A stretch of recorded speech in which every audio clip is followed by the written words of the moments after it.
You're listening to Podketeers. Welcome to episode 229 of Podketeers. This week we have a timey-wimey episode, which I'm certain that only a handful of you got that reference, but that's okay. Due to our schedules, we had to record on 2 different nights, so Gavin, Melissa, and I talk about a little lost birdie that's apparently coming to the Tropical Hideaway, one of the latest roller coaster patents by the Disney company, Walt Disney World working on decreasing their carbon footprint by expanding their solar panel farms, and the reason Disney animators had to go back and reanimate a portion of a film that was weeks from being released. Then AJ, VJ, and I give our thoughts on Mickey's 90th Spectacular. More info on things that we talk about in this episode can be found over at podketeers.com/229. You can also join the conversation by leaving a comment on the blog post for this episode, or on Facebook, Instagram, or on Twitter. Just search for Podketeers. If you want to connect with any of us, our personal links can be found over at podketeers.com/team. A huge thank you to everyone who helped us raise money to help find a cure for women's cancers. We raised $687 out of our goal of $1,000. If you were thinking of donating, you can still help us try to reach that goal. Head on over to teamboatwilly.com for links to our donation pages. Super easy to remember the link. It's like Steamboat Willie, but without the S. Again, to everyone that helped us out, Bill, Albert, Phil, Eddie, Ryan, Alex, Jennifer, anyone who purchased one of Gavin's Inktober drawings, everyone who bid on our auctions, thank you. Your support means the world to us, but more importantly, it positively changes the world of someone suffering from cancer. I can't start the episode without sending a quick shout out to our podcast, Fairy Godparents, because it's their monthly support via Patreon that help make these episodes of Podketeers possible. If you would like to become a member of the FGP Squad, or you just want a little bit more information, head on over to podketeers.com/FGP. Okay, let's go. Or should I say, allons-y. This is episode 229 of Podketeers.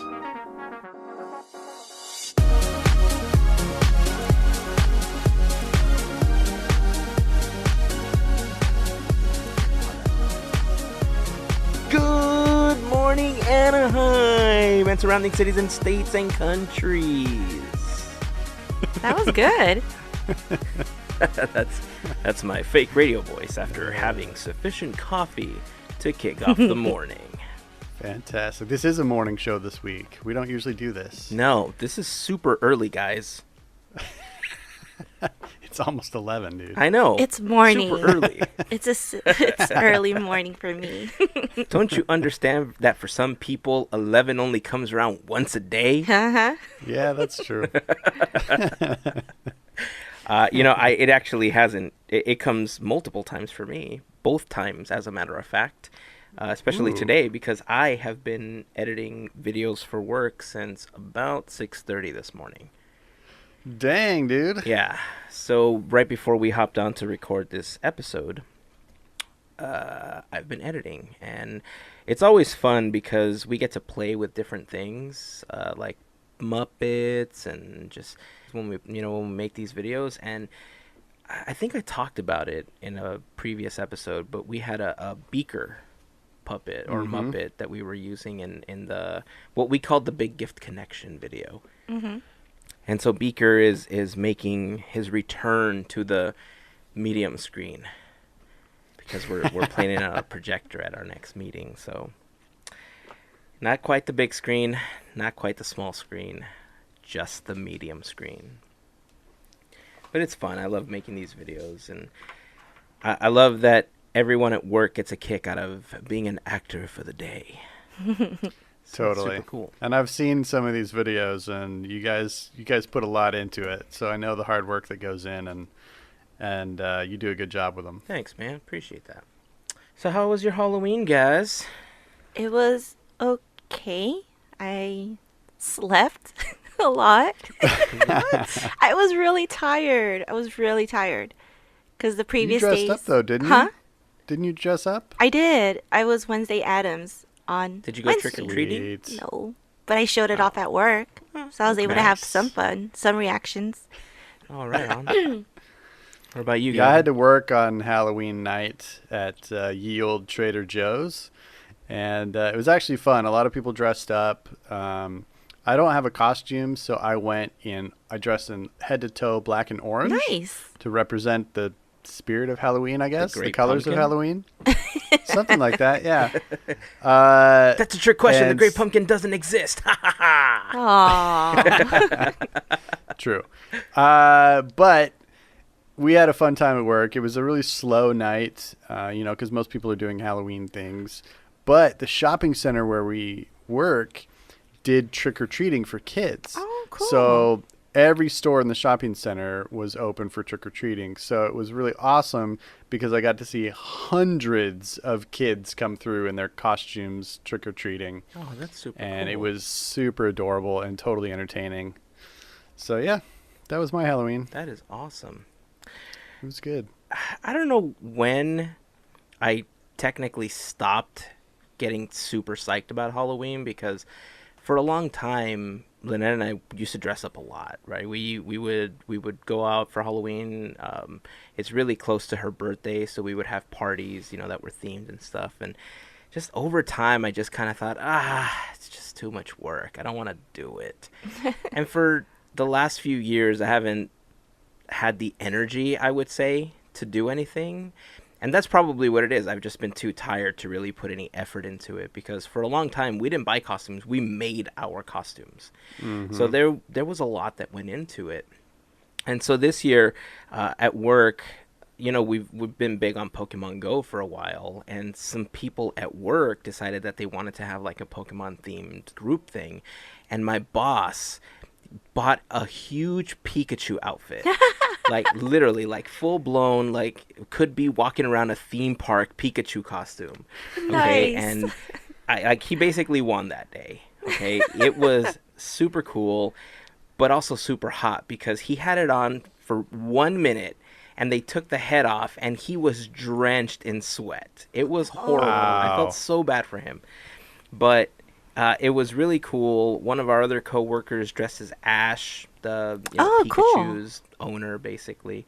And because I didn't have time to really build a costume, I thought, you know what? I'm going to make my own Pokeball. I'm going to be a Pokeball. And I thought, remember last week I was telling you I'm going to sandwich myself and I was going to get foam core? Like, I was teasing it because I was going to get 2 pieces of foam core, paint the top, like cut out 4 pieces to assemble the Pokeball, paint 2 pieces red, leave the 2 white, and then just create the black strip for the middle, right? And that fell through because I just didn't have time to go buy the foam core board and cut it and all that stuff. And I thought, man, they need me to dress up, because at work I'm part of a committee that puts on events for our department. And I thought, man, I gotta dress up. I gotta find something. I gotta do something for this. And so I went into ye old trusty chest O costumes, and all I could think to myself was, none of this is going to fit. So I started going through all of the bags and all of the stuff that we had, and sure enough, I found just enough to piecemeal together a horrible pirate costume. And so Wow. it wouldn't be Disney of me if I didn't take on the persona of Captain Jack Sparrow. Nice. So because we Wait. Did you do eyeliner? Guyliner. It's called eyeliner. I didn't. Man. But again, I didn't even know if this was going to work, because I had a fallback costume. Remember last year when we took the kids to Mickey's Halloween party, I told you I didn't have a costume. So I used my Stark Industries hat, and I created like an intern badge for Stark Industries. And I was like an intern for Mr. Stark. So Right. that didn't go over very well with many people, because they thought, that's ridiculous. You can't just put a piece of paper with your face on it and call it a costume. I beg to differ, but whatever. So this year I thought, okay, I still have the badge, I still have my hat, obviously. I could just reprise my role. And the kids have a plastic Iron Man like mask from one of their costumes, and I thought, this is great. I'll pretend I'll take a soldering iron and I'll take the mask and I'll wear the badge and my hat, and boom, instant intern again. So that was my fallback costume. But I really wanted to make this pirate thing work. And when it did, it was all pirate from the waist up, but business casual from the waist down. That's amazing. Yeah, but it was great. So in all the pictures, you had to be like standing behind a desk. No, I mean, I didn't ask people for pictures. I'm pretty sure some people did. I'll ask around at work if anybody did, and if there's any around, I'll post them into the Instagram story. But for sure, I want to post my boss's Pikachu thing because I'm telling you, it was awesome. I could not believe. Here, I'll show you guys a picture of it right now because I made a GIF out of it. I was sharing it with the rest of our crew. Can you guys see that? That's awesome. Oh my God. Yeah, Wow. I mean, he took up most of the hallway walking around. Wow. That's hilarious. So yeah, when I finally made the pirate thing work, I pretty much did my best not to break character the entire time. So I would say for a good 3 hours, I was walking around talking like this, asking people to take a vote, grab some chili, sit down and enjoy Halloween. And so we had these little pieces of paper that had like a ghost and it said 1 vote because we had a chili contest. And I was laughing to myself because some people would accidentally take more than 1 vote. And I would joke around about it saying, "This is America, you can vote more than once, it's okay." And so some people took it as a joke and some people didn't take it as a joke. It was totally a joke, guys. You cannot do that. Oh. But in the spirit of my pirate costume, it was just one of those things that I imagine Captain Jack would say, and that's why I said Right. it. Yeah. Perfect. Other than that, I mean, in the evening, we took the kids out trick-or-treating after they got out of school, and sadly / surprisingly, we did like a figure 8 around the neighborhood we were trick-or-treating, and like 3 or 4 houses were giving out candy. Yeah. It's one thing that culturally has completely shifted in our country. It's like, it's not really a thing anymore. You go to malls or churches where they have like an organized event and it's, quote unquote safe. And that's what it is today. It has no resemblance to what we grew up with, as kids trick-or-treating. And, I mean, they obviously don't know what they're missing, so it's not really that hard on kids, but it's hard as adults to think, oh man, we used to have a whole night of it, man. We were like free to roam the neighborhood. We would go house to house to house as long as we could stay out and just come home with bags and bags of candy. There were people out like scaring people. Lots of people did like spook alleys in their front yards. And I mean, it was a whole thing. And if you wanted to do a spook alley, you could entertain people for the entire night because there would be a constant stream of people coming through. And yeah, it's weird. Like, it's a thing that was so prevalent, and that at a certain point everything flipped, and now it basically doesn't happen. We've lived in 4 different places, Charlie and I, in the last 4 or 5 years, give or take.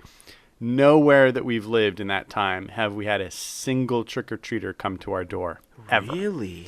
Yeah. So it's like, it's so weird. It's just not a thing anymore. I mean, I think there's pockets of it, right? There must be in certain residential areas where there are a lot of kids. I know there are because here, I mean, we go trick-or-treating in a different area with our family, but driving back home that evening, there was a bunch of groups of kids and adults walking around in costumes collecting candy.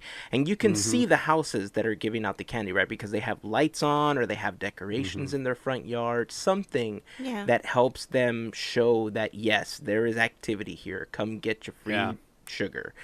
There are some areas where nothing is on, just nobody's walking around. And that was the case for where we went. Yeah. And then 4 to 5 blocks away from where we were, there's a couple of gated communities that we found out about the next day where almost every single house was passing out candy. It describes more of what you were talking about. Like when we were kids, it's something that we would see all the time. Yeah. Like, yeah, it's just totally different. Like now I don't feel safe having my kid run into the front yard without me. Right. You know, and that was not the case. I could play in my front yard all I wanted before, and I would be safe. I could ride my bike around on the street, and it was fine. Yeah. It's a totally different world that we live in. Thankfully, that's why we have things like Mickey's Halloween Party, because... Yeah, that's true. I mean, when we went, we got the trick-or-treating fix, and coming out of there with 2 backpacks full of candy, you technically don't need to trick-or-treat. Like, honestly... This year, we did not need to go out trick-or-treating. It was more of the tradition that we were trying to uphold to walk around and ask people for free sugar. Otherwise, we have candy that I started giving away the candy, okay? We had so much. The kids don't know this, and they might be hearing me right now because I think they're in the living room. But I don't want them to know that I've given away a bunch of it. But we've also eaten our fair share. Yeah, I was going to say, I feel like they've probably gotten enough anyway. Oh, they have. They have. Yeah. My coworkers have been super happy of all the extra candy that's all of a sudden showed up at our communal table. Nice. So it's good stuff. All right, well, before we officially kick off the podcast, which I guess officially it's kicked off, right? We've been talking for 10 or 15 minutes now. I just want to send a huge thank you to all of our Walk for Hope supporters. As you know, we've been trying to raise money in support of finding a cure for women's cancer because cancer sucks. Yep. We don't want it around anymore. And we're going to be walking in City of Hope's Walk for Hope event tomorrow, November 4th, 2018. And as we are recording this episode, we have raised $667 towards our $1,000 goal. And I just want to say thank you to all of you because you guys, I don't know if I can explain what a difference that type of money makes. You know, the money goes towards research. It goes towards helping people find a place to live for a while family members are going through treatment if they're coming from out of state or out of the country. It provides help for the families and the children of parents that are going through things like this. And so every dollar counts. So we truly appreciate all of your support. Our links are still going to be available for a couple of weeks after the walk. So if you're listening to this, which we know you're going to be listening to this after the walk because this episode launches 4 days after, our links are still going to be available. So head on over to teamboatwillie.com. Super easy to remember. Steamboat Willie, but without the S. Toot toot. Drop a donation in any one of our donation buckets. You'll see the links down at the bottom of the page. You can donate to the team as a whole. If you don't want to pick me as your favorite, let's make a difference. Let's continue. Heck yes. Right on. I'm so excited for the walk tomorrow. It's going to be a fun time. Dude, I'm excited to see Mickey and Minnie on stage tomorrow in their tracksuits. I've seen them before at Chalk Walk, but it's a huge thing for City of Hope to have them there. I didn't realize how much Disney did for the children's ward in the cancer center. And it wasn't until I started talking to some of the people that organized the walk, one of the fundraisers that knows Bob Chapek personally, they were explaining to me all of the stuff that they donate and that they do on the side, and a lot of the stuff that goes uncredited too. You know, it's one thing for a company to donate, you know, time or characters or, you know, supplies, and then they get credit because it's a cool PR thing, right? But it's another thing for them to go uncredited for a bunch of stuff that they do because at that point, you know, they're doing it because they're just good people. Yeah. Right. You know? And I think that's what really helped motivate me to do a little bit more. Sure. Gonna be super cool. Totally. Melissa, this is your first Walk for Hope, right? Yes. Are you super excited about it too? I am, and I'm actually going to bring tissues because this is going to mean a lot to me because I recently just lost a friend in February to breast cancer. Aww. So when I knew that we were going to do this, this is why I'm stoked and so excited just to do it for her and for everybody else who's been affected. I have a feeling I'm going to be crying because, you know, me, I cry everywhere. Well, I don't cry everywhere, and I will tell you, it is tough. Several episodes ago, I talked about the Survivor Pavilion. Oh, man. It is just one of the most emotional things you will ever encounter, because when you see people walking in there and they're wearing a survivor sash so that you know that they've beat, cancer, and you walk in there and they're just hugging each other, and I'm telling you, it's one of the most emotional things I've ever experienced in my life. But it's going to be fun. I know it's going to be fun. I've been there before. Plus, one of the advantages of our walk versus like Chalk Walk or some of these other ones is we get breakfast. Nice. Heck yeah. I mean, it's pretty cool that as part of the team, we're able to sit down and get a full breakfast. It starts at 8, but it's not as big of a walk as Chalk Walk, right? It's a much smaller walk. They still anticipate about 10,000 people, but it's nothing compared to the tens of thousands that we get for Chalk Walk. Right. Still a lot, but because I work there and because you're a part of Team Boat Willie, you get breakfast, which is super cool. So next year, if you guys want to be a part of Team Boat Willie, you get free breakfast along with it. So if you do it for nothing else, do it for the bacon. Do it for the free bacon. Oh, it's amazing. Yeah. So let's jump into some park stuff, shall we? Yeah, let's do it. Sure. The Enchanted Tiki Room. Yeah. Yes. We're always welcome to a Tropical Hideaway because we're lucky people. All of you. We are. And there's always been a line in the spiel that's going on for the Tiki Room where, as you're paying attention, Pierre is introducing all of the ladies that are about to sing. And then Jose jumps in and asks, I wonder what happened to Rosita. And so nobody's ever answered the question of where is Rosita? What happened to her? Where did she fly off to? Until this week. Yes. We finally got an answer. Melissa, tell us about where we're going to finally find Rosita. She's no longer AWOL. Yay. We will be able to see her and meet her at the Tropical Hideaway that's going to be opening up in Adventureland, which is so exciting because, one, not only are we excited for this new experience, but the food, and then they put the cherry on top by bringing Rosita out. So this is awesome. We finally get that question answered about how many decades later. Yeah, it's so exciting because, they talk about how she's going to be there, like, you're going to be able to pretty much get up close and personal with her, and she's going to have, jokes and banter, and, she's kind of the bridge between the showmanship of the Enchanted Tiki Room and the puntacular spiels of the skippers on the Jungle Cruise, right? And I'm just excited to see what kind of a personality she'll have and, listen to all the jokes. I know a lot of people are probably going to hang around and try and, hear all the variations of what she says. I can't wait to go check it out. And I'm actually more excited about her than I am the food. And I'm really excited about the food. Yeah. I don't know. I kind of 50-50, man. It's food. And a lot of it looks so delicious. Well, to me, it's like, it's new Imagineering magic. So that gets me more excited than new foods, even though we do get to eat bao.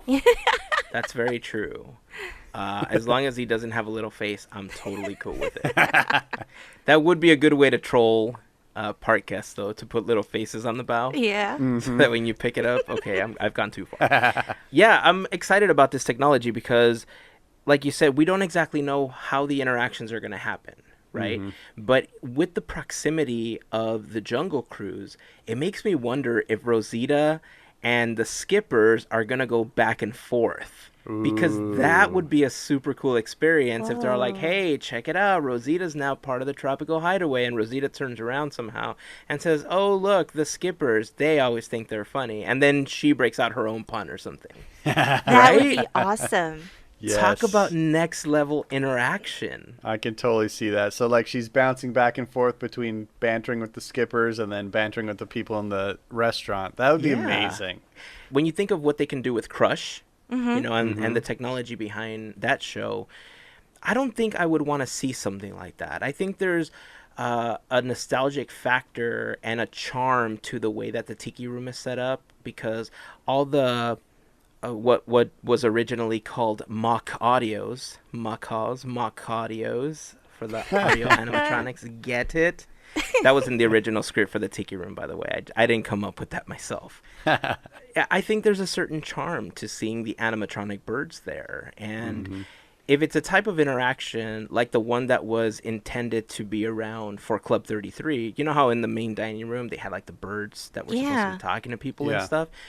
If it's that type of interaction, I think there's a little bit more charm to seeing something tangible, not on the screen. You know, a physical item that's not just virtual. I agree with that. I can't wait till more is revealed. I don't think they've announced a date yet for the Tropical Hideaway, but they did say it was this year, right? So we know that we're within 60 days of being able to experience this. Ooh.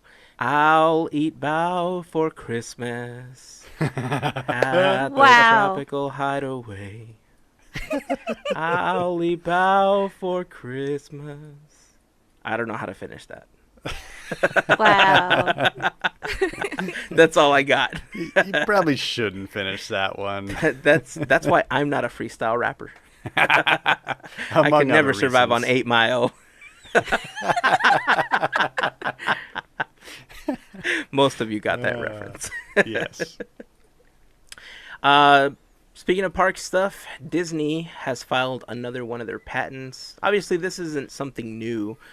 They file patents for different types of technology all of the time. Sometimes they make it into the park, sometimes they don't. Sometimes Walt Disney World gets them, sometimes we don't. Sometimes Shanghai gets it, sometimes we don't. I don't know if you see a theme developing there, but sometimes we don't. Yeah. But it was super cool because the recent patent that they filed was described as a roller coaster with passenger compartment motion powered through stored onboard energy. What does that mean? It's powered by gravity. That's what that means. Means turny cars go fast. Yeah. Yeah. How do you think they would implement this into the park? Well, looking at the diagrams that I've seen and reading the information, it's basically what they're trying to create here is the capability of having cars in a train on a roller coaster that they can turn from side to side, a la Haunted Mansion Doom buggies, so they can point you toward what they want you to look at, right? Mm-hmm. And that's an incredible kind of stepping stone into a new experience on a roller coaster, right? So like we've started to see more and more over the years that they're doing roller coasters with scenes. Yeah. You know, like kind of starting with Space Mountain and Big Thunder Mountain. It's like you've got things to look at on either side instead of just a track, right? Yeah. And you know, today with things like the Tron Light Cycle coaster, you know, I imagine what they're creating with the Guardians of the Galaxy coaster in Epcot. There's a lot more to look at than just experiencing the ups and downs of a roller coaster and, you know, the fun physics involved in that. So the fact that they're coming up with ways to really enhance the show it's exciting. And it just makes my mind go a million miles an hour guessing when and where they're going to implement this technology. I was reading Marvel-themed area. Marvel-themed area. I was trying to figure out, like, Gavin, what you were mentioning, totally spot on with those attractions. And I was like, okay, they want us to move. So I was thinking kind of like Primeval World and Pirates, kind of a thing going on. But, I mean, this is exciting. Sadly, I don't think it's coming here. I think it's going to be going Shanghai. I would love to see it here. We'll see. I mean, where in Shanghai, though? Because here's the other thing. Yeah. A lot of what I read is that, you know, Disney is really looking towards enhancing existing attractions. That's true. A la Guardians of the Galaxy Mission Breakout. And so it really seemed to indicate that this technology is likely to be used for an existing coaster attraction somewhere. And so it got me thinking about, what attractions are out there in the Disney world that that could benefit from this. One of the major coaster changes is happening in Paris, where they're going to transform the Rock and Roller Coaster there to an Avengers roller coaster. And I thought maybe that's a good place to implement this. With the upcoming Guardians of the Galaxy coaster in Epcot, I thought that's also another thing. I don't know that it would have worked for like the Incredicoaster here. Maybe if they're going to go in and add more scenes to it, but really there's nothing to point you at, right? Yeah. In that. So, I feel like it has to be something where you're actually like racing through full scenes of things to be pointed at, And in Shanghai, I don't see anything. The light cycle coaster is meant to be like a straightforward race, and you see things whizzing by, but you wouldn't want to point at anything. And I can't think of any other coaster type attraction where they would implement this. I just kicked myself because I totally forgot about Toontown. Poor Toontown. Yeah? We could be getting that then, maybe. Maybe. Toontown doesn't really seem like the place to do something like that, right? Because it's more children-oriented. I feel like this type of technology is catering more to the thrill seekers that are going to places like Six Flags or some of these other theme parks that have some of the heavier type of coasters, which is something that Disney's lacking, quite frankly. We do have some of those e-ticket attractions, but Space Mountain, Big Thunder, Incredicoaster are nothing compared to some of these more intense coasters that you see at places like Six Flags. Yeah. Right. And Six Flags has already implemented these types of technologies at their parks across, the U.S., and they're not on the scale of what this new patent is describing and the way that this is going to function. But we've seen it with like X2, for instance. Have you guys ever ridden on X2 or any of these other coasters at Six Flags? Scares me. Which one is that? So X2 is the one that has the chairs that swivel back and forth, and they turn 90 degrees. So when it's about to do the full straight drop down, the seats pivot backwards, and you're basically looking straight down. Nice. Yeah, and so whenever there's a bank in the coaster, the seats flip almost backwards, and then they flip forward again. So they're almost turning you in the direction that the coaster is banking. The other coasters also have similar technology where they're not necessarily coming off the track or spinning, but they're banking every time that there's a turn. So instead of being a rigid turn, it banks over and you can kind of feel the sway that's happening. One other one that they have actually spins 180 degrees, but it's not necessarily pointing you to any type of story. Right. It's just part of the coaster that as it hits a turn, it spins you in a direction, then pivots you right back as it spins into another turn. That's kind of like Primeval Whirl that Melissa mentioned earlier, where it reaches that section of the track and it kind of unlocks and then it becomes a spinning thing that happens. And so it's cool that we're going to get something like this, but I don't think it's going to be a Toontown thing. I'm wondering if we would see it here at California Adventure if they start building behind Guardians of the Galaxy in that old parking lot currently used by cast members. Because there is enough space to build another coaster there. And, last year they started talking about the Spider-Man attraction that they wanted to do. Yeah. And we know that we have something Spider-Man coming here. There was some talks about the technology in there where it swiveled a little bit and it was almost like a dark ride, but it was kind of a coaster, but we didn't have a lot of information on it. Maybe this will integrate into that existing technology and we'll get like some kind of indoor Spider-Man coaster. I thought the current rumors were that the Bugs Land Theater was going to be some sort of interactive Spider-Man thing. I think that's going to be an Ant-Man show. I could be wrong. I could be wrong as well. Again, that's why rumors are rumors, right? Because when Disney doesn't confirm it, we're just going off of what one person heard from their cousins, friends, brothers, girlfriends, who knows neighbor, who knows a guy, who cleans. at the Radisson who told a guy that works at the Disneyland Hotel that was possibly happening. Disney telephone. Yeah, Disney telephone. So what started off as, yeah, they're expanding the park, turned into, we're getting a Spider-Man attraction by the 19th person.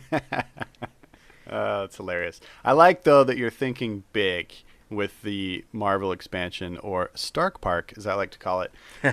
Which I am not opposed to. Okay, yeah. Let's go play with Captain Frisbee in Stark Park. Captain Anyway, Frisbee. I like that you're thinking big. and thinking about an indoor coaster attraction where this could be, this new technology could be plugged in. That really excites me because I am totally envious of Epcot getting that Guardians of the Galaxy experience out there. Yeah. And, I'm envious of them getting the Tron Light Cycle coaster. And it's high time that the Disneyland Resort got its own contemporary mega E-traction indoor themed roller coaster. Let's bring it on. Yeah! Let's do it!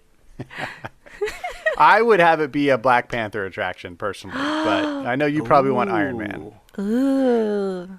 Just because of the color palette. We could mix technologies and have this cool new coaster, but also projection technology like they do for Pandora, and you're going through Wakanda. Yeah. For it. All right, when do we start building it? Maybe we should finish designing it first. Already fast and furiously making plans. Wrong park, dude. Wrong park. Sorry. Well, if you guys have any ideas of how this technology could be implemented, join the conversation over on the blog post for this episode, podketeers.com/229, or leave a comment on the Instagram or Facebook post. You can also send us a message on Twitter. Just search for Podketeers on all of those social networks. We'll put up some pictures of what the patent currently looks like in the blog post for the episode if you guys are curious, and a link to one of the articles that we checked out that talks about the new technology. So again, podketeers.com/229 to check that information out. So speaking of technology, guys, looks like Walt Disney World is going to be expanding their Going Green initiative. Woo! Yeah. You guys are aware that they have like a huge solar panel, not so hidden Mickey, right? Right. Right. So it looks like we're going to be getting more of that to power the parks. What do you guys think of the expansion initiative, and how do you think Disney can continue expanding on what they're doing?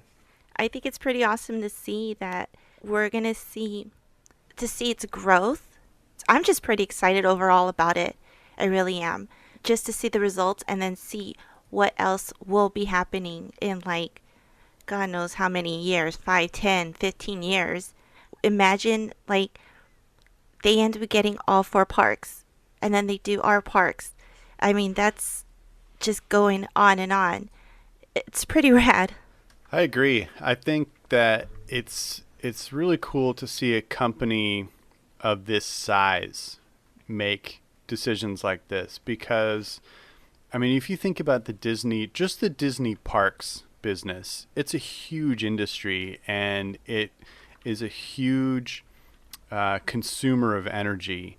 And a company that size making a decision like this to up their solar panel usage and their renewable energy usage makes such a huge dent, in the global issue of energy and,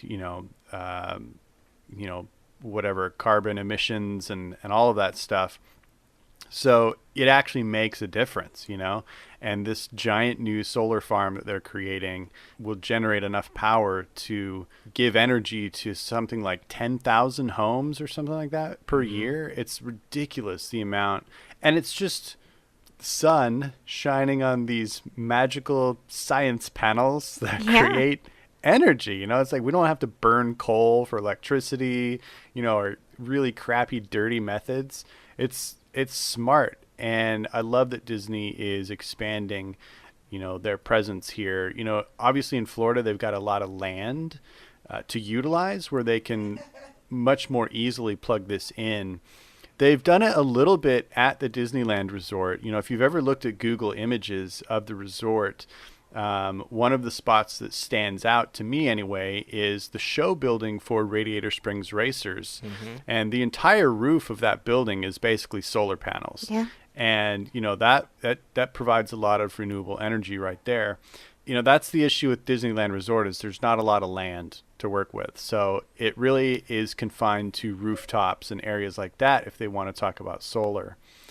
But, you know, what they're doing in Florida is totally respectable and inspiring in a lot of ways. And it just goes along with a lot of the other topics we've mentioned on the show previously, you know, about going away from plastic straws and plastic lids, offering paper straws, things like that, that are really having a huge impact on the local environments where the Disney parks are.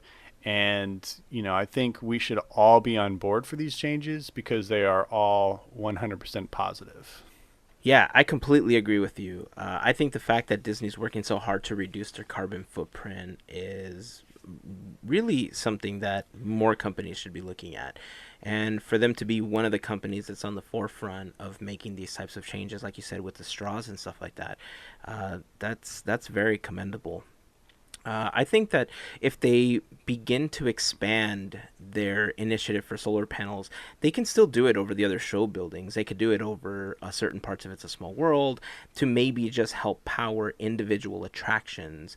They could begin to store the energy into battery packs that could, you know, be used as like on peak days, right? Like in the summer, they charge the battery packs, and at night they use the battery packs to power, or they use it to heat up attractions where it's like here in California. I don't know if this is the way that it is in other states, but in California, we have different rates depending on the hour that you're running an AC, when you're running a heater.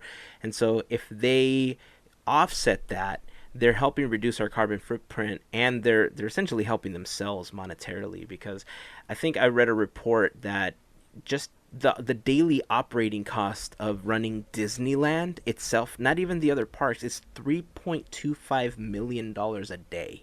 And a lot of that money goes just into the electrical that's running every single light, every single attraction, not just on the actual park, but everything behind the scenes as well. So with the addition of Galaxy's Edge, it's going to be curious to see if some of these new structures that we're seeing constructed right now are going to have solar panels or are going to have renewable energy that will help power that section of the park. And more importantly is, as they begin to build out other things such as the parking structure, if the new hotel ever happens, you know, in the future, if they're going to start investing in more of this renewable energy here in Anaheim.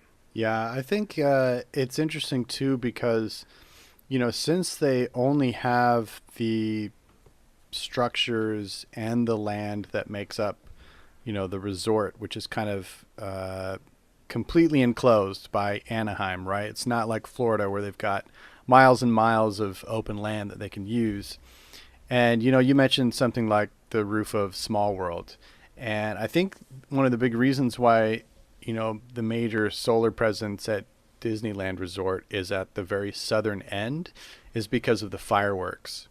And I don't know that you could have anything in the Small World area or anywhere really in Fantasyland or north of there with solar panels because they would fear damage from pyrotechnics, right? Yeah. But that leaves the whole other park. And like you said, the hotels, like, I mean, there's 3 giant rooftops at the Disneyland Hotel alone that, you know, could be a solar farm.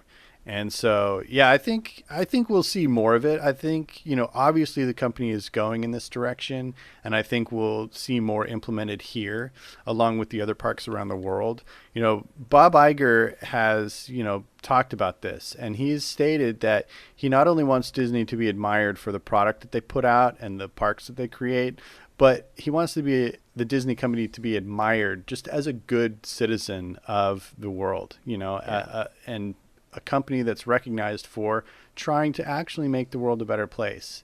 And these kinds of steps are totally commendable and exciting to see go into place. Because like I said before, a company this size making a decision like this, it actually makes a dent. And that's a really difficult balance to strike, right? Because Sure. you have to appease your stockholders because, after all, Disney is a business. They want to be profitable. They want to continue to be profitable. So when something like this comes up, sometimes really difficult decisions come up. And it's a really difficult line to kind of straddle because you want to keep making money, but you don't want other things to be sacrificed in the process. Right. Now, to speak on something that you said earlier, if they got rid of Pyro, we talked about this last episode, right? The rumor was that with Galaxy's Edge coming, maybe we're going to have some drones. We don't know. We were just kind of blue skying as well, right? But what if they did go to some kind of drone show? That would eliminate that fear. And if maybe they came up with some kind of technology where they come up with ceramic solar panels, where like the ceramic gets so hot during the day that underneath it is like some kind of battery where the facade of It's a Small World remains the same, but all of Small World is technically a giant solar panel. The heat that it's collecting stores the energy. You know what I mean? Yeah. If there's ever a company that can pull off the R&D for something like that, it would be Disney. And it would not only change the Disney company, technology like that could change the world. Because when you look at what solar panels are now above houses, you see the big, ugly black panels on people's roof. And that's great. I'm so glad that a lot of people are taking that initiative. But it doesn't look nice. Right. Yeah. It does look out of place in what the structure of the home looks like. But if you were, I mean, I think there already are certain ceramic tiles that are kind of created in such a way that they act like a solar panel. But I think that technology can be expanded on. I am not intelligent enough to do this. You know, I'm an idea guy. I'm a futurist, but I don't know enough yet. Because I'm just going to invent these in the next year. I'm kidding. But I don't know enough to create that type of technology, right? I'm not an engineer, but there's tons of people out there working on stuff like this. That would change the face of just how theme parks and houses in general are powered. Absolutely. Did you know that the Disneyland Paris Resort actually taps into geothermal energy? I did not. Yeah. So it's cool that the parks can utilize, sources that are apropos to where they are. Like, I don't know that there are geothermal sources for Disneyland, but the fact that it was available in Paris and they tapped into it is awesome. I don't know that they get enough sunshine in other parks. Like, I don't know how sunny Tokyo is, so I don't know how much solar would be a thing, but it seems like we've got 355 days of sunshine in Southern California. So it's like the perfect place for solar. If they had a park in the Midwest, I'm sure they'd be using wind power. Where I came from, I mean, wind farms were everywhere, and everywhere you looked were buildings being powered by, wind energy. So I think it's cool that they're, tapping into these things. And again, just kudos to Disney for these positive steps. Very cool.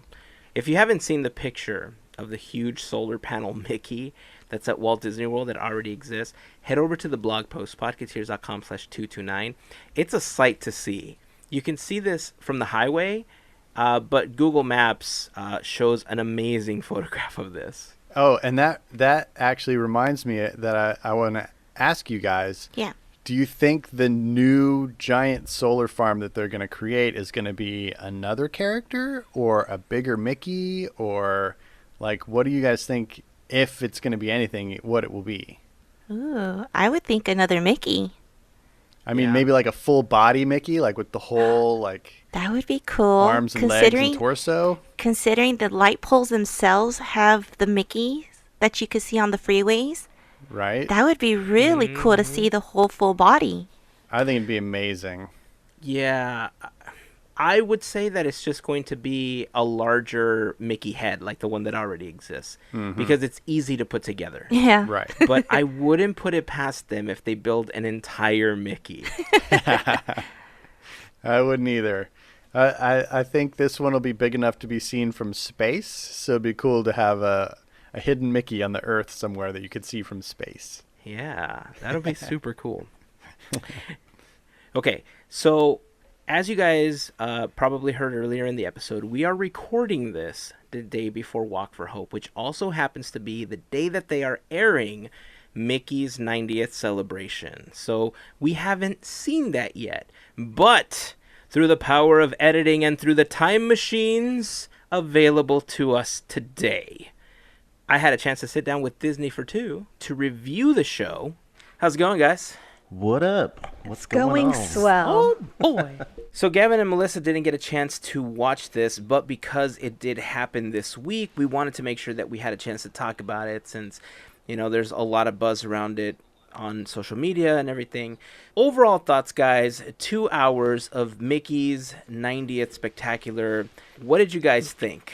Okay, so before I sound like a hater, I would say I am a big Disney fan. So happy birthday, Mickey. But I didn't really like the special. Interesting. Really? Why not? Because maybe it's because I'm a big Disney fan and I love Mickey. I wanted a more like this is your life, Mickey, at 90 years old, from start to where he is now. It was You wanted a story. Yeah, I wanted the how Mickey came about, they kind of touched on it, like Kristen Bell's intro and her speech about Mickey and everything. I was like, oh, if this is how the whole night is gonna go, this is cool. But then it took a left turn right after that, and I was like, oh, commercial, okay, what's gonna be after this? And it was just, I don't know, I wanted to enjoy it. I wanted to enjoy like my Sunday night, 2 hours of this, and I felt like I was a little cheated. I kind of felt like I was stuck on Small World for 2 hours. That's harsh, dude. This was much more enjoyable than being stuck on It's a Small World for 2 hours. But was it though? I Really? think it was. It? I think it was. I don't know. I think I had such a different thing. It's one of those things where, like if you go to a restaurant and you're expecting like this burger because you know how it tastes and you didn't get that, it was just a disappointment, Yeah. And I enjoyed some of the performances. Not everything was bad. I enjoyed a lot of it, but there was a lot of things I would have changed. Cool. Before we get into some of the things that we would have liked to see different, AJ, what did you think of the overall special? I really enjoyed it. I thought it was a lot of fun. My favorite part was the overall theme of how Mickey was able to incorporate himself into each performance and in each culture too, because there was a segment where he was, visiting places around the world, and I really liked that. 90 years, it's a big accomplishment, so. Yeah, I agree with what you're saying. It's funny. I agree with both of you. There was a lot of things about the special that I think I would have wanted to see differently, and a lot of it is similar to what you're saying, BJ. But overall, I thought it was a fun special. As I was watching it, I felt like it was kind of an anti-roast.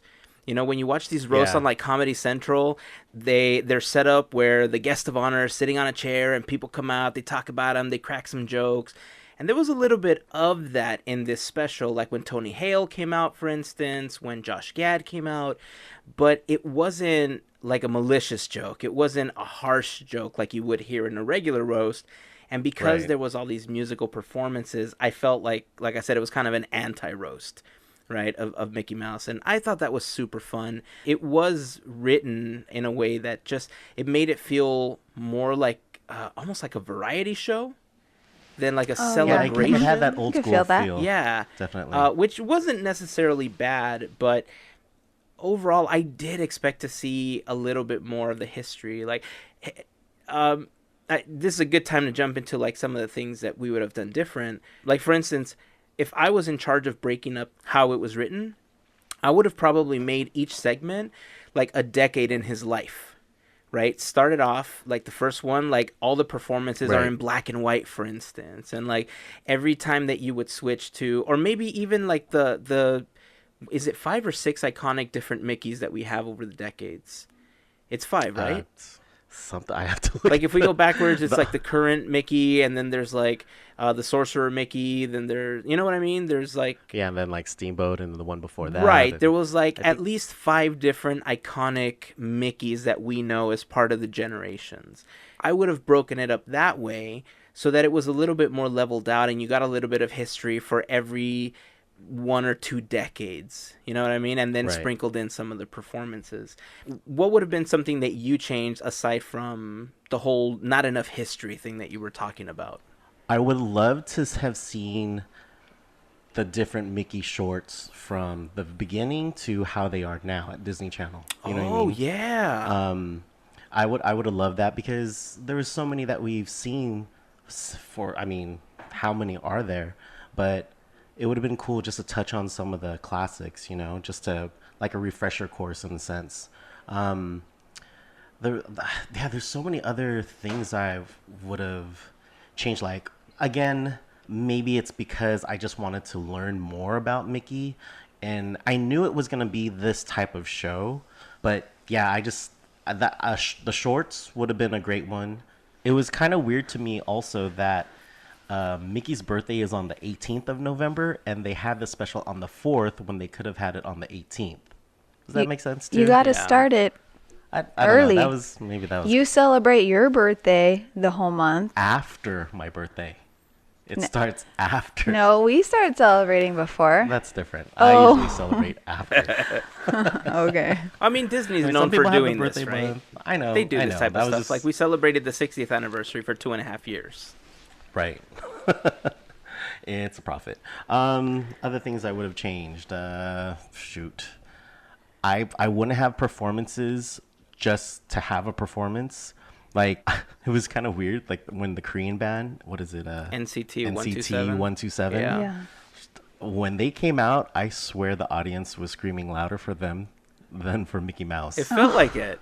Did you see that Yeah. one part? There was Did like you see the one girls part during the crying, performance? and yeah, it was insane. They were all No, but about did you it. see the girl that made that face? I don't know. If you watch the performance again, during the performance, there's these girls that are either screaming, and this girl, I don't know why they edited it this way, but it was funny. This one girl makes such a stink face, like, it's either her brain was gonna explode, or it was during the performance, right? Yeah. Yeah. But yeah, she makes this face, and it was just like, a lot of people actually posted it on Instagram. It was funny. That performance was cool, but it just didn't have anything had anything to do with Mickey Mouse besides Mickey dancing with them. Yeah. And then like Luis Fonsi, why are you putting a new song for him? During Mickey's birth. I don't know. Those are the two things that really bothered me. As far as performances, everybody else had a really great performance. Leslie Odom Jr. I thought his performance for Wish Upon a Star Yeah. was fantastic. That was so That was good. very heartfelt.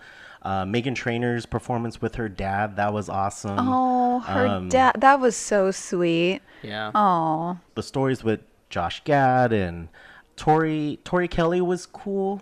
I was don't going know. to say I liked that. I don't That know, it was one felt- of my favorite parts. I mean, you love that Pocahontas song. I like it too, but I don't know. It kind of felt forced with, okay, now Mickey and Minnie are going to dance, and Okay. it's kind of like a whole new world. Okay, and- I gotta disagree, dude. It did not feel forced. It just felt super magical. I think the undertone of the song, yes, it's a Pocahontas song, but I think the undertone of the song is that Mickey is full of life and he's vibrant, right? He's all these colors that we see. He's all these different versions from around the world. And I think that was the undertone of the song.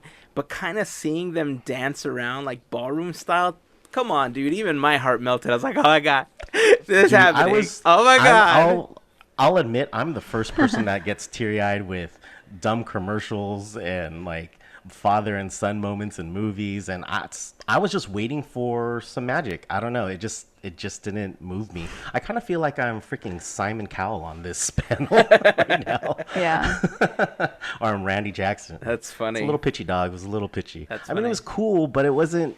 I don't know. I thought they could have done more. This is his 90th. This is Yeah. a big celebration. It was just like okay, is this a warm up to something better that's going to come up? I don't know. But like I said, Leslie Odom Jr. killed it. Tori Kelly, I thought it was good, but I wanted something better. You're backpedaling. What's her name that sang A Whole New World? Sophia Carson. Oh, Yeah, no, I Sophia was- Carson sang Part of Your World. Oh, Part of Your Part World. of your world. Yeah. Yeah. She did. Look, I got to tell you. She did a good job, She did a but- super good job with that song. And Jodie Benson, I mean, that is a voice that's really difficult to follow when you're really singing that song. But it was really good. I would have rather had Jodie Benson. I know, I understand that, but here's the deal: if you're bringing out all these Disney Channel stars, because Sophia Carson seems to be Disney's like it girl right New it now, girl. right? For like No, I get it. everything. So I know they really want to market her, and a lot of the Disney Channel starlets that come out of these shows, she's one of the very few that has genuine talent. Okay, she's not auto-tuned. She's not forcing the singing the way that some of them are trained to do. Like Sabrina Carpenter is another one. These girls have genuine talent. And so the fact that they're using them for these types of events, that's cool. But yes, I agree. Why not have Jodie Benson do it? Maybe she didn't want to, but at the same time, if you kind of see the trend of what the show was, there was a part of me that almost felt like this is kind of a passing of the torch, because it almost like, why didn't you have Richard Sherman singing something? You know, like, why didn't you have these classic Disney stars that we know of celebrating Mickey Mouse the way that Walt would have celebrated Mickey Mouse? Like, all of this was geared towards a generation that's going to grow up with Mickey for the next 30 to 40, 50 years. It wasn't Right. for the classic fans. It was geared to everyone that's coming up for this next generation. That's what every performance was about. No, I get it. I totally get what they were trying to do. I mean, I watched the whole thing. It's not like I just turned it off because I was like, this sucks. But I mean, I get that they're doing it for the next generation, but hello, the people that brought Mickey to where he is for the past 90 years, we're yeah. part of that too. I mean, if they were going to bring in the first Mouseketeers, why didn't they bring in the newest Mouseketeers? You know what I mean? that's a good Or like, question. I was waiting for Brittany or Justin or Ryan Gosling or for any one of them to come out, and say, I wanted to know how Mickey touched some of these people. Josh Gad's was really cool. Kristen Bell's was really cool, but everybody else, I just felt like it was forced. You know what I mean? Yeah. It's like, okay, read cue card. Okay, cool. Bob Iger's was great. I loved his. Yeah.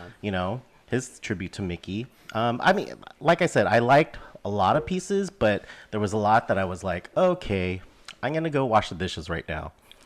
You know what I mean?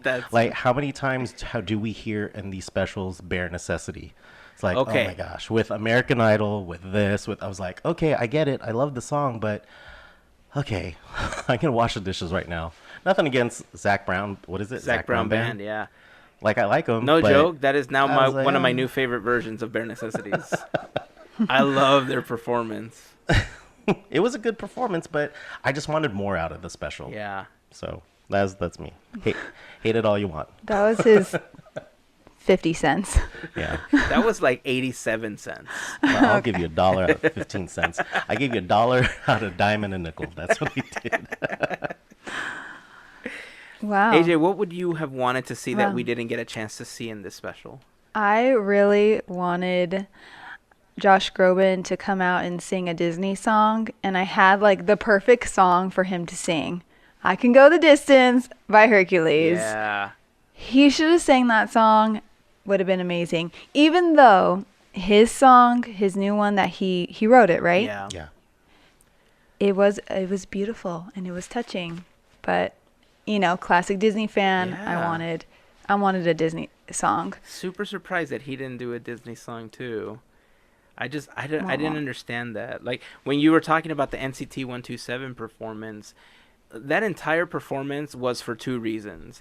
They got some kind of money to show off that band's very first English single and to show off Mickey's awesome dance moves.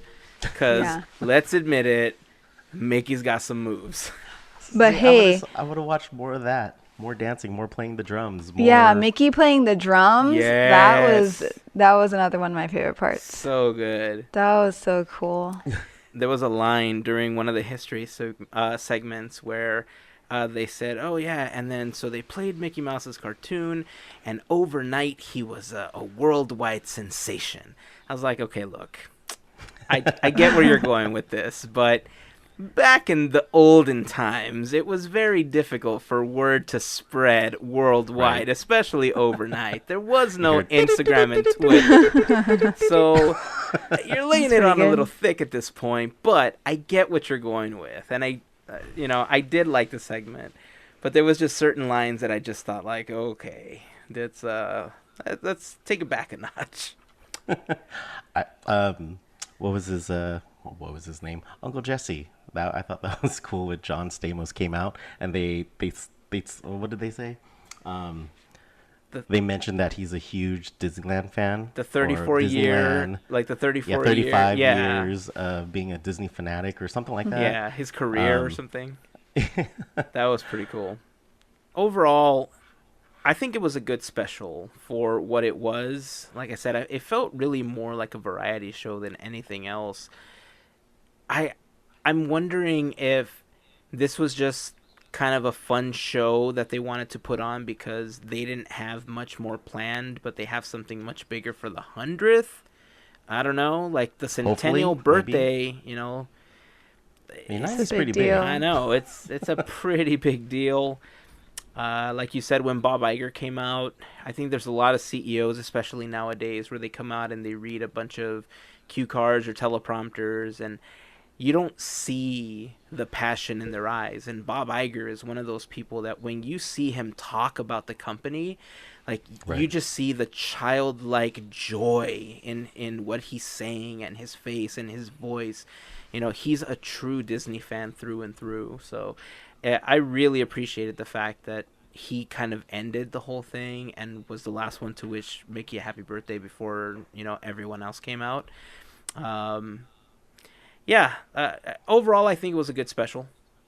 I'm happy that I saw it. I hope they have something bigger planned. It was good. I enjoyed it too. Would I watch it again? Probably not, but I enjoyed it. I'm glad I watched it. Yeah, I was psyched. I was like, "Hey, Mickey's 90th. Let's watch. Let's we have it recorded if you want to watch it again. Let's eat some Oreos while we're at it too. The Mickey Oreos. All 4 of them for the 400 calories. Oh man! Don't remind me. I know I'm gonna watch it again because I saw it without the kids, because I wanted to make sure that I was able to watch it and take a couple of notes since I knew that we were going to be talking about it. Mm-hmm. But if you didn't get a chance to watch it, I know that there's a lot of cable carriers out there that are putting it up on demand. So if you have like a company like Spectrum Cable or DirecTV, you can check their directories for what they have on demand so that you can try to watch the special. If you have a service like Hulu, for instance, you can check to see if it's in the ABC section. I'm certain that once Disney's streaming service comes up, this will be one of the things that you can stream as part of the service. I think it's a big enough deal that they would want to have it up for people to watch as well. But if you guys had any thoughts on Mickey's 90th spectacular celebration birthday spectacle on ABC for 2 hours evening time on a Sunday, let us know what you guys thought. Join the conversation over on Instagram, Facebook, or on Twitter. Shoot us a message and tell us what you guys thought about the special itself. Let us know what your favorite performance was and what you would have changed if you had an opportunity to say, hey, next time you do this, Disney, put a little bit more of this into the special because we like this. And get us more cake because cake rules. And maybe a Dole Whip. Oh, there you go. Or Mickey Premium Bar since we're celebrating Mickey. Now we're getting greedy. Well, it just goes hand in hand. Beignets. Or glove and glove. Mickey beignets. Oh. Yeah, anything Mickey shaped. All right. Mickey waffles for breakfast first. Mickey waffles. Mickey Masubis. We can eat Mickey everything for the rest of the day. There you go. All right, guys. Well, we are going to jump back into the rest of the podcast so we can close up. So, AJ and VJ, thank you for joining me for this little segment as we reviewed Mickey's 90th Spectacular. Of Thanks course. for having us. Of course. We'll be back in an upcoming episode soon. Real soon. Real soon. See you real soon. So hopefully you all had a chance to enjoy Mickey's 90th celebration. I think most carriers, if you have cable or satellite, are going to have it on demand. If they don't, I'm sure that, or at least I hope, something like Hulu has it so you can watch it the next day. And if not, maybe the Disney streaming service will have it next year. Hooray! Okay, so for the last thing that we wanted to talk about in this episode, this is actually not new news. This came up, new news, that's so weird. This actually came up several weeks ago, but considering that Ralph Breaks the Internet is going to be out in theaters very, very soon, we did want to touch on this and we wanted to discuss it a little bit, and that was the fact that Princess Tiana was reanimated for the final cut of Ralph Breaks the Internet. And the reason that happened was because in one of the stills that was released to promote the film, she was changed. Like some of the facial features and some of what basically makes Tiana Tiana was changed. And so her hair was changed, her nose was changed, and it sparked a little bit of a controversy because people were not happy about how they were going to portray her in this upcoming film. Melissa, let's start with you. What was your thought when you heard the news and, you know, now that you've had a chance to read into it a little bit more, how do you feel about the entire situation? At first, when I had seen her, I was a little disappointed because she is one of my favorite princesses. She didn't look like herself at all.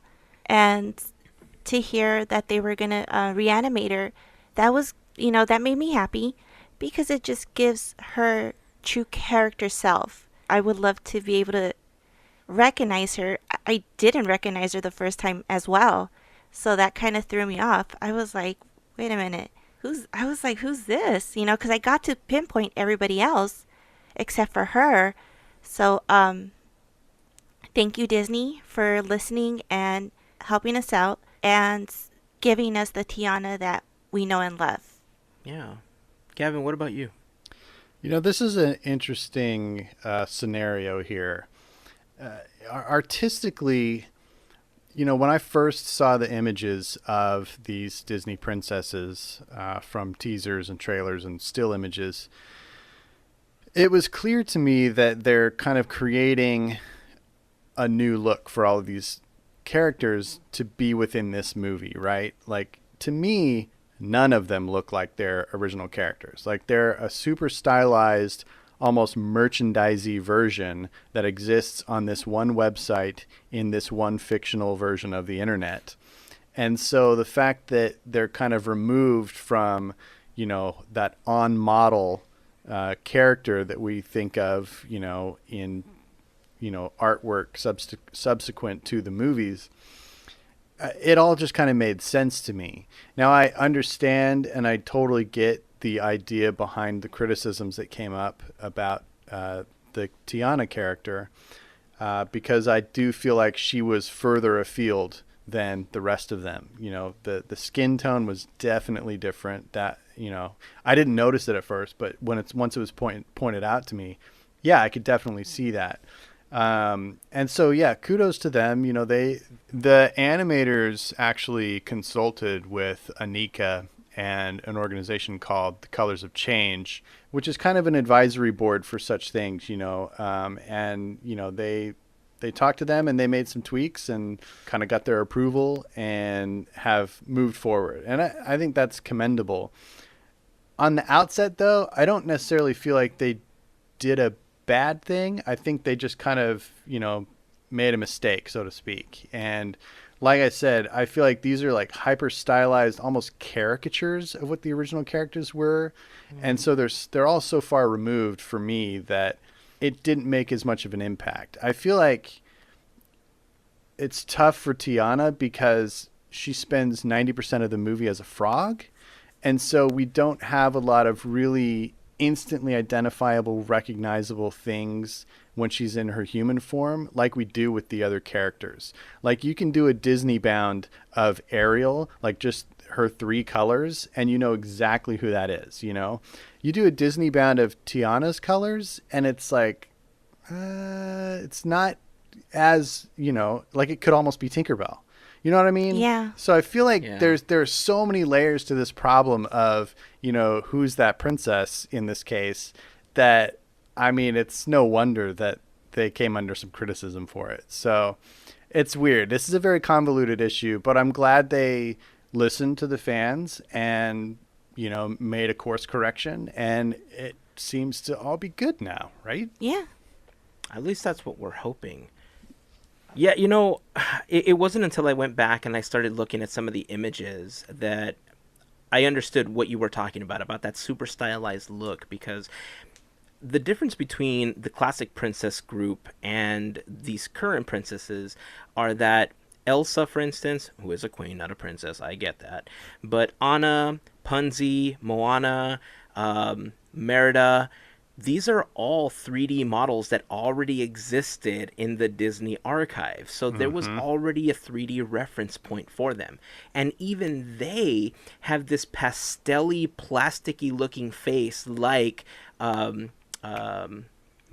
does.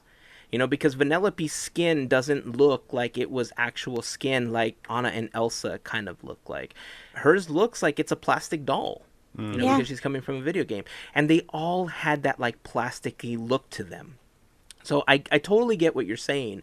I think they were pointing to create these, like, a toy line or a doll line coming from Ralph Breaks the Internet of these brand new 3D princess versions.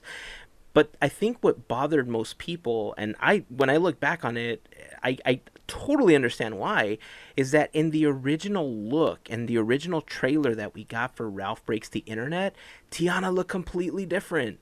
You know, her hair was up in a bun, her eye shape was different, her nose was a little bit larger, her lips were a little bit larger, and in this new version, her hair was all frizzed out, her eyes were like an oblong-y shape, and like her mouth was much smaller. So she, like, her face was, you know, created to look more like the classic Disney princess style that we've seen in the past.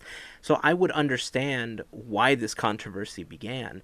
But like you said, good on Disney for going back and making these corrections. We don't know, obviously, behind the scenes if this was something that they decided, hey, let's change it to look like this, or if that was the interpretation of a new animator. You know, maybe the model was handed off to a different person and they animated it differently, considering that we had our first look at the princesses in the first trailer in their actual outfits, you know, when they were taking all the selfie pictures with Vanellope, and now we were seeing them in this like slumber party type mode. I think their interpretation of what women or girls do at a slumber party, you know, made it look like, well, this is how they have their hair and this is, you know, how they act. And Twitter was very quick to react to this and say, that's not what I look like when I'm at home relaxing. You know, so there was a lot of pushback on Twitter. There was a lot of people speaking out. When something like this happens, it's really easy to say, oh, this company folded under pressure. But in this situation, I don't see it as them folding under pressure. I see them as correcting something that they acknowledge they did wrong, which is something a lot of companies don't do nowadays. And so the fact that they said, you know what, yes, we screwed up. We're sorry about this. Let us correct it. And they went back and they reanimated an entire scene for a movie that's about to come out. You know, good on them. I really like the fact that they took that step. So some of you might remember that some episodes ago we talked about having a meetup for Ralph Breaks the Internet. Because of work schedules, it's going to be a little dicey trying to get all of us together for like an official meetup. So because of that, well, that and the fact that it's also Thanksgiving week. And a lot of people are going to be out of town and some people are going to be with families. So it's going to be really tough to do a meetup for Ralph Breaks the Internet. And we've seen in the past that the longer we wait to do a meetup, more people have already seen it, so they won't go watch it with us. Some of us won't know what our work schedules are like until early that week. So keep an eye out on our social media, especially Instagram, our Instagram stories. We're going to get together to watch Ralph Breaks the Internet. And if you would like to join us and would like to just hang out with us after, have a drink, have a bite to eat, you're more than welcome to do so. We're not going to call this an official meetup, again, just because the logistics aren't going to really work out for all of us. But when we get together, we'll shoot it out on Instagram, post it on Facebook and Twitter and stuff, and then you guys are welcome to come over, hang out with us. We'd love to meet you if we've never met you before, hang out, have a bite, have a drink, and just discuss the film. So keep an eye out on social media for that information. Also, if you guys want to join the conversation about this Tiana story, leave us a comment over on Facebook, Instagram, or on Twitter. We'd love to hear your thoughts on the situation. What did you think when you saw the original photograph? And what did you think when, Disney made the announcement that they were going to go back and reanimate Tiana? We'd love to hear your thoughts. If you guys leave a comment, we could read it on a future episode. So head on over and join that conversation with us. All right, guys, I think that's going to wrap it up for this episode. Sure. It's Cool. It's early enough that I think we can still head out to the park if I can finish all my editing in time, because tomorrow's the walk. Gotta get to bed early. So, 1 a.m. sounds about right for me. But hey, Knowing Ty, how we're I going to am. take doesn't daylight, oh God, I can't talk. It's that early. Yeah, we get an extra hour, right? Yes. That's what Yeah, I meant. Daylight saving ends. Oh, yeah. I don't. I know people say like, oh, we're gaining an hour because we're falling back. It's like, you're really not, because things still end and start at the same time, and your body's just like, what's going on? You're not a farmer. Stop doing this. So, it's an archaic practice that I think no longer needs to happen. I know that there's a lot of regions and a lot of there's been a lot of legislation about changing that, and California is one of the only places that's still holding back on that. So get on it, California. It's time to end daylight savings time. Yeah. So there's my I just want rant a regular sleep schedule. about that. That's what I'm saying. They don't understand. I mean, there's tons of studies about how not only do people get into accidents, like people are less productive, children's sleep cycles and their mind goes all berserk every time this happens. And I don't know, I could rant about it a lot. We just don't need it anymore. Just stop it, California. Just stop it already. All right. So before we wrap up the episode, we just want to remind you that this episode of Podketeers is brought to you by our Fairy Godparents, or as they like to call themselves, the FGP Squad. If you would like a little bit more information about how you can become a Fairy Godparent of our podcast, you can head on over to podketeers.com/FGP. But Heyzen, what is the FGP Squad? That's a great question, listener. The FGP Squad are listeners just like you that help us out with a monthly contribution via Patreon. For as little as $1, you can become part of the FGP Squad as well. But for a contribution of at least $5 monthly, you also get the exclusive Fairy Godparent button as a thank you for your support. Plus, we have some other stuff in the works that's going to be activating very soon.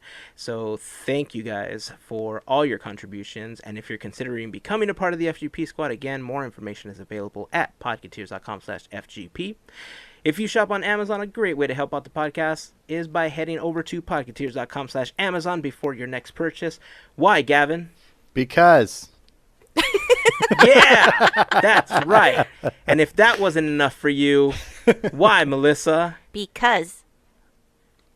Yeah, that's why. So head on over to podketeers.com/Amazon and take a look for yourself. Because. That's the name of this episode. If you guys want to follow us on any of the social networks, head on over to podketeers.com/team. You can find the social networks for Podketeers there, which is just Podketeers on every social network, including Facebook, Instagram, and on Twitter. That's KETEERS.